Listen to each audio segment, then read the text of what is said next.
Conservative media is making huge waves. In fact, conservative entertainment's recent rise is now doing something unimaginable. As legacy studios are declining, we are seeing more and more breakaway disruptive companies gaining market share in niches that, well, no one believed could be disrupted. So, if you're new to the channel, I'm Dan and I explore real ways to make money in the media space. None of this gimmicky stuff.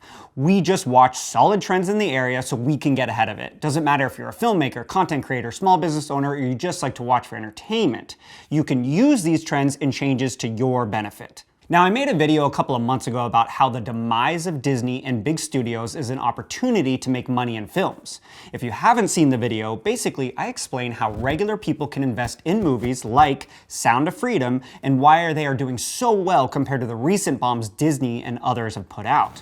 Whether the decline of Disney films is because people are tired of the same old franchises, Marvel, Star Wars, or remakes and reboots, or it's the wokeness spin these movies seem to have, it doesn't matter.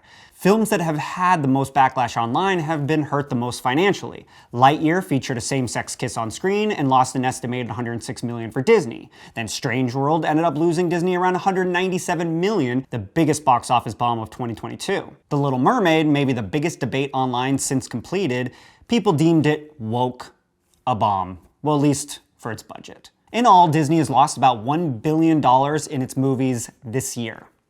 Disney's live-action remake of Snow White continues to make headlines, and people are not happy about it for many reasons.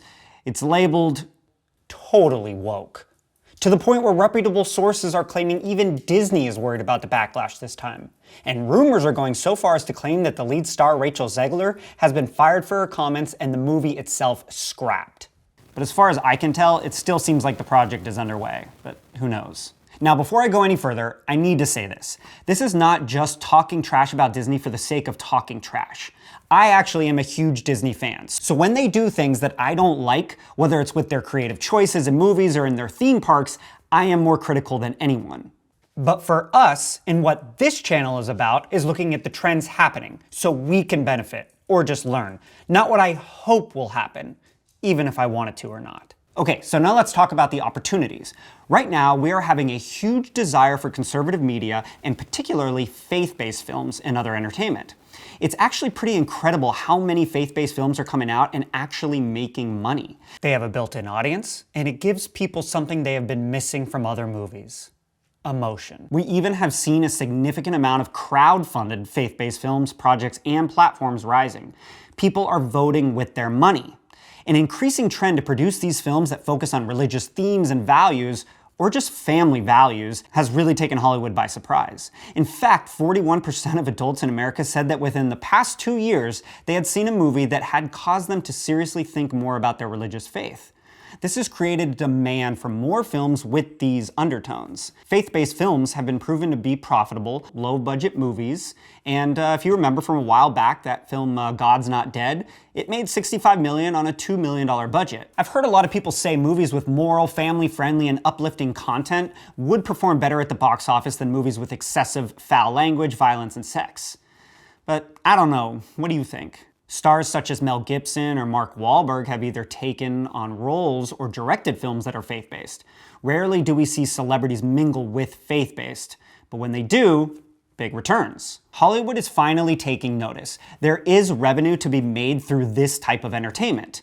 And because of that, we will start to see more and more of this content come out. Maybe not from the typical Hollywood insiders, but true filmmakers. Now, I don't want to just keep using the term faith-based, because faith-based has this idea or notion that you're watching just a religious movie.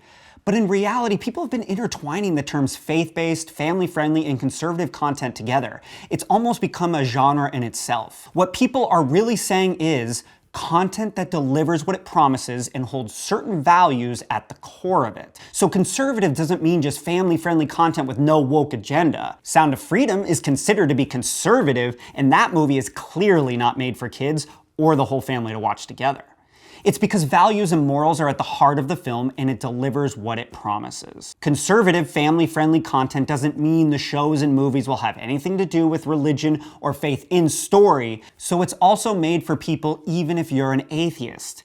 It's just an unspoken standard that families in America or around the world are comfortable with. This brings me to the Daily Wire and its newest endeavor of Daily Wire Plus. If you don't know Daily Wire, the Daily Wire is a conservative news website and media company founded by Ben Shapiro. And the Daily Wire Plus is a streaming service that creates original films, documentaries, shows, and news. It prides itself on focusing on truth and entertainment with no agendas. I'll let you debate that. The Daily Wire is now jumping into kids' entertainment with a huge bang in a bid to challenge Disney's loosened grip on the family entertainment market.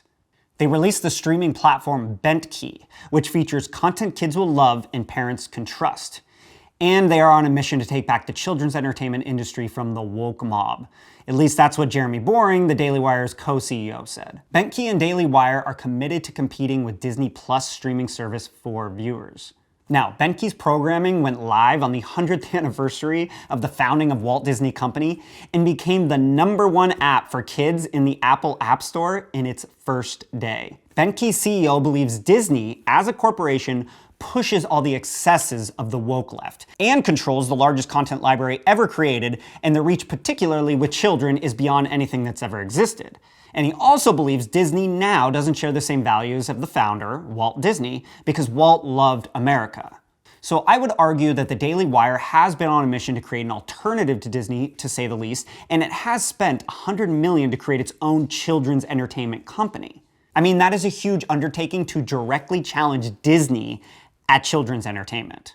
The platform advertises as wanting to be a company dedicated to creating the next generation of timeless stories that transport kids into a world of adventure, imagination, and joy. Sound familiar? Okay, now this is where things get interesting. Remember how I discussed how Disney's live-action remake of Snow White has been getting blasted all over the internet for changing the storyline, themes, and characters to become more modern-day woke? Like pitchforks have been coming out for them. Well, in an interesting turn of events, Daily Wire is creating its own Snow White film to directly compete with Disney's. The actress playing Snow White is a conservative actress and commentator. This is going to be a huge test for Daily Wire, a huge test for viewers, and a huge test for conservative entertainment and its future. Because it's direct competition in which viewers can vote with their money. I don't know the end result, and it probably won't be as exciting as many think, but what I will tell you is, obviously conservative entertainment is rising, and this is a generally untapped niche that has huge upside. Okay, let's go with this thesis, that it's a huge booming area in the entertainment space. So how do we profit or make money from it? Like I've said before, companies like Angel Invest take investments from anyone for future projects. Also, there are other studios looking for investment that will make content just in this niche, one of them being Called Hire Studios. They make faith-based films, and they just released a movie called Camp Hideout that hit theaters. And trust me when I say, you will see more and more of these pop up as they show success. The market will fill in the gap, so be on the lookout. Now, what if you don't want to invest in a crowdfunding company, but you want to participate as a creator? Well, as more and more of these platforms and distribution companies are created, they will need content. I'm seeing a huge surge in alternative platforms and programming to Disney, whether on YouTube or other places. I hear more and more chatter lately about how I found this new streaming platform or this app for my kids that they can start watching. They don't want to necessarily say they don't want their kids watching Disney, but there seems to be this thing where they're looking elsewhere. If Daily Wire Plus becomes a huge success, they will be looking and want more content to fill the need. So many streaming platforms will want content that they can market as conservative, family-friendly, etc. That includes cartoons, shows, news sources, podcasts, live event recording, anything that fits. Anyway, tell me what you think. You think this could be something that starts to slowly chop away at Disney and gain momentum? Or is Disney just too dominant to ever lose? Or maybe there's just room for more of a variety? Let me know in the comments. And before I close out the video, I ask that if you like my videos, to subscribe. It's the best compliment you can give. As always, I'll be back soon with more content exploring real opportunities to make money in the ever-evolving content creation space. Sometimes simple, like where to directly sell your movie idea or screenplay, and like this video, a little more broad to just watch the trends before they happen. Thanks for watching.